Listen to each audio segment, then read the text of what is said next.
Este é precisamente o risco que o homem moderno corre. Um dia ele pode acordar e descobrir que perdeu metade de sua vida. Carl Jung. Os psicotrópicos se tornaram uma das formas mais comuns de tratamento para transtornos de ansiedade e depressão. Mas esses medicamentos não são muito eficazes em curar as pessoas. Muitas vezes, eles apenas se tornam muletas para lutas psicológicas ao longo da vida. Felizmente, existem maneiras alternativas de lidar com a ansiedade e a depressão. Neste vídeo, estamos explorando a sabedoria de Carl Jung, um dos maiores psiquiatras da história, para conselhos livres de drogas sobre como superar esses desafios psicológicos. Os elite ainda se agarram firmemente à noção de que os transtornos de ansiedade têm origem em alterações dentro do cérebro. Infelizmente, muitos médicos comuns ainda juram por esse evangelho em detrimento de seus pacientes, que nossa era produz em grandes quantidades. Quase todos esses pacientes foram convencidos pela doutrina médica de que sua doença é de natureza física. Carl Jung acreditava que a maioria dos casos de ansiedade e depressão não é resultado de um cérebro com defeito, mas sim de um estilo de vida defeituoso. Segundo Jung, o primeiro passo no tratamento não era uma prescrição, mas sim uma dose de introspecção psicológica, entender o que esperar da vida e o que é necessário para fazer mudanças. Quanto ao primeiro, Jung observou que muitas pessoas acreditam que a vida deveria ser fácil, com pouco sofrimento e dificuldades evitadas. Mas Jung foi franco com seus pacientes, dizendo-lhes que a vida não é fácil e conforto e paz não são nosso estado natural. Como Jung escreveu, em última análise, é altamente improvável que possa haver uma terapia que elimine todas as dificuldades. O homem precisa de dificuldades. Elas são necessárias para a saúde. O que nos preocupa aqui é apenas uma quantidade excessiva delas. Aceitar que as dificuldades são inevitáveis e que nada que vale a pena vem facilmente, nos coloca em terreno firme, possibilitando a mudança. Quando aceitamos que a vida é difícil, também percebemos que somente por meio de um caráter fortalecido temos alguma chance de viver bem. Por outro lado, se permanecermos iludidos de que a vida deveria ser fácil, faltará motivação para superar as fraquezas, esperando falsamente que o tempo torne a vida mais fácil. A vida é um campo de batalha, sempre foi e sempre será, e se não fosse assim, a existência chegaria ao fim. Outra visão crucial que Jung enfatizava para que seus pacientes entendessem é que nossos problemas existem no presente, e cavar o passado não resolverá os problemas atuais. Muitas pessoas acreditam que só podem avançar na vida depois de descobrir por que são como Simpro. Mas Jung desafiou essa noção. Jung acreditava que uma fixação excessiva no passado era apenas uma tática de evasão usada para evitar a difícil tarefa de enfrentar o que precisa ser feito agora. As pessoas deveriam saber que não apenas o neurótico, mas todos, naturalmente, preferem nunca procurar as causas de qualquer inconveniente em si mesmas, mas empurrá-las o mais longe possível, no espaço e no tempo. Caso contrário, correriam o risco de ter que fazer uma mudança para melhor. Comparado com esse risco odioso, parece infinitamente mais vantajoso colocar a culpa em outra pessoa, ou se a culpa for indiscutivelmente própria, pelo menos assumir que de alguma forma surgiu por conta própria na infância precoce. Com essas doses de introspecção psicológica, Jung passaria para o primeiro passo concreto em seu método de tratamento. E isso era ajudar seus pacientes a enfrentar o que ele chamava de sombra, pois, como ele escreve, o primeiro requisito de qualquer método psicológico completo é para a consciência enfrentar sua sombra. A sombra é o termo de Jung para os elementos de nosso caráter que negamos e forçamos para o inconsciente, devido à vergonha, insegurança ou censura. Em outras palavras, é o lado de nossa personalidade que desejamos esconder dos outros, assim como de nós mesmos. Não pode haver dúvida de que o homem, no geral, é menos bom do que imagina ser ou deseja ser. Todo mundo carrega uma sombra, e quanto menos ela se manifesta na vida consciente do indivíduo, mais escura e densa ela é. Jung acreditava que enfrentar a sombra era crucial no processo de autotransformação por várias razões. Em primeiro lugar, não fazemos nenhum favor a nós mesmos negando as partes inferiores de nossa personalidade. Simplesmente perdemos o controle de como e quando esses traços surgem. Se por outro lado reconhecemos uma falha de caráter, podemos aprender a controlar sua expressão e assim minimizar o dano que ela causa em nossa vida. Ou como Jung explica, qualquer coisa consciente pode ser corrigida, mas qualquer coisa que escapa para o inconsciente está além do alcance da correção, e seu crescimento desordenado está sujeito a uma degeneração crescente. Felizmente, a natureza garante que os conteúdos inconscientes irromperão na consciência mais cedo ou mais tarde, e criarão a confusão necessária. Mas a sombra não é composta apenas de fraquezas. Pelo contrário, alguns elementos dela são forças que reprimimos em nossa juventude, porque nossos pares, membros da família ou a sociedade em geral, nos deram a falsa impressão de que esses traços eram ruins. Algumas pessoas, por exemplo, reprimem a capacidade de expressar raiva ou a capacidade de se defender.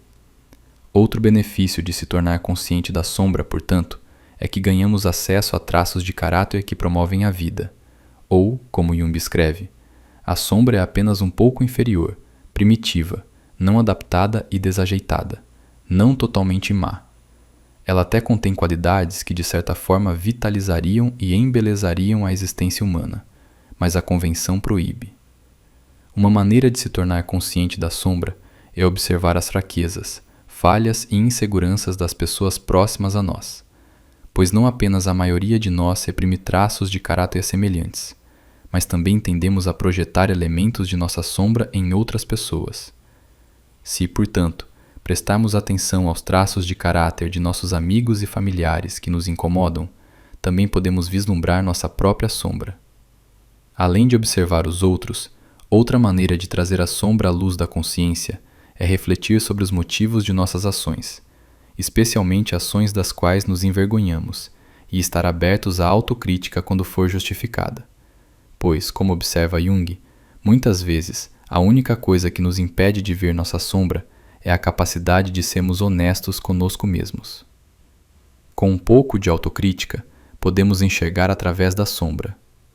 Junto com se tornar mais consciente da sombra, outro aspecto integral do método de tratamento de Jung era ajudar seus pacientes a encontrar um significado para suas vidas. Pois Jung acreditava que, quando presos em uma profunda depressão ou consumidos por um transtorno de ansiedade, ser curado necessita descobrir um papel comum dos atores no drama divino da vida. Para entender o que isso significava, podemos recorrer a um encontro que Jung teve com o chefe da tribo Pueblo, na primeira metade do século XX. Jung estava discutindo com esse homem as tradições de sua tribo, quando o chefe fez o seguinte comentário: "Sim, somos uma tribo pequena, e esses americanos, eles querem interferir em nossa religião. Eles não deveriam fazer isso, porque somos os filhos do Pai, o Sol. Ele quem vai lá, apontando para o Sol. Esse é nosso Pai. Devemos ajudá-lo diariamente a se levantar sobre o horizonte e a atravessar o céu, e não fazemos isso apenas por nós mesmos. Fazemos isso pela América. Fazemos isso pelo mundo inteiro." Jung entendia que, para muitos nos dias de hoje, essa afirmação soaria louca e arcaica. Mas como ele observa, os membros dessa tribo não sofriam como nós sofremos. Eles não estavam infectados por neuroses, transtornos de ansiedade ou depressão. Eles não se enchiam de pílulas todos os dias e não eram debilitados por vícios. Em vez disso, essa tribo era composta por indivíduos altamente funcionais, que se viam cumprindo seu dever como atores no drama divino da vida, e suas vidas eram ricas em significado e propósito. Ou, como Jung escreveu, essas pessoas não têm problemas, elas têm sua vida diária, sua vida simbólica. Elas se levantam de manhã com um sentimento de grande e divina responsabilidade. São filhos do Sol, o Pai, e seu dever diário é ajudar o Pai a surgir sobre o horizonte. Não apenas para si mesmos, mas para o mundo inteiro. Você deveria ver esses camaradas. Eles têm uma dignidade natural e realizada. Jung contrasta esse estilo de vida com uma mulher ocidental que ele conheceu. Esta senhora, como Jung observa, era uma viajante compulsiva, sempre correndo de um lugar para outro, sempre buscando, mas nunca realmente encontrando o que procurava. Fiquei surpreso quando olhei nos olhos dela, nos olhos de um animal caçado, encurralado, buscando, buscando, sempre na esperança de algo. Ela está possuída. E por que ela está possuída? Porque ela não vive a vida que faz sentido. A dela é uma vida completamente, grotescamente banal, sem nenhum sentido nisso. Se ela morrer hoje, nada aconteceu, nada desapareceu, porque ela não era nada.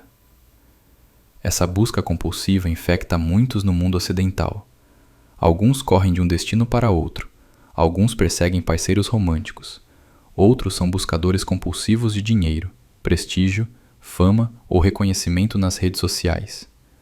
Mas, seja qual for a forma exterior que assume, a motivação subjacente é a mesma. O buscador está tentando fugir da banalidade de sua existência. Eles estão buscando preencher o vazio da falta de sentido, que vem de viver uma vida sem significado. Mas como Jung explica, esse vazio não pode ser preenchido com coisas, ou mesmo experiências. O que preenche esse vazio é saber que estamos vivendo de uma forma que faz diferença, ou como ele escreve sobre a mulher que conheceu. Mas se ela pudesse dizer, eu sou filha da lua, todas as noites devo ajudar a lua, minha mãe, a surgir sobre o horizonte. Ah, isso é outra coisa. Então ela vive. Então sua vida faz sentido, e faz sentido em toda a continuidade, e para toda a humanidade. Isso dá paz, quando as pessoas sentem que estão vivendo como atores no drama divino. Isso dá único significado à vida humana. Tudo mais é banal, e você pode dispensar. Uma carreira, a produção de filhos, tudo é maia comparado com essa única coisa que sua vida tem significado. Jung não estava sugerindo que todos adotássemos a mitologia pobebloana. O ponto dele é que muitas pessoas sofrem porque suas vidas não têm sentido, e a tarefa para aqueles que desejam se libertar da ansiedade ou depressão é descobrir esse sentido. Em outras palavras, precisamos encontrar uma maneira de justificar nossa existência, para que nós, como os pobebloanos, possamos acreditar que nossa vida tem significado.